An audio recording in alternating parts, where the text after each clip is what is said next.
நீ உண்மையிலே ஒழுங்கானவளா இருந்தா நீ எதுக்கு போயிட்டு பாண்டிச்சேரிக்கோ எங்கேயோ போப்ப கோயிலுக்கு எங்கேயோ போப்ப அந்த எம்பி உனக்கு தண்ணி வாங்கி ஊத்தான்னு நீ உட்காந்துக்கிட்ட தண்ணிய குடிச்சு போட்டு 3 வருஷத்துல செத்து போயிருவான் 2 வருஷத்துல செத்து போயிருவான்னு நீ எதுக்கு ஸ்டேட்மெண்ட்?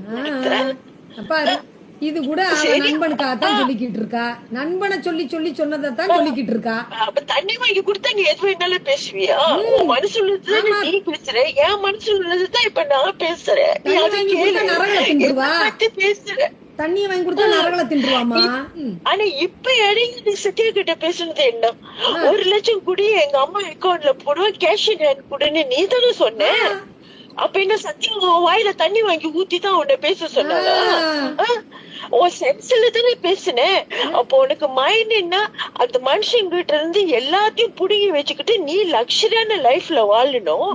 மத்தவங்க யாரு ஏதாவது ஒரு கேள்வி கேட்டா அதுக்கு நீ இந்த மாதிரி பேசுவ, திருப்பி பேசி எங்களை டீஃப்ரேம் பண்ணி எங்களை டீகான்டெக்ட் பண்ணுவ.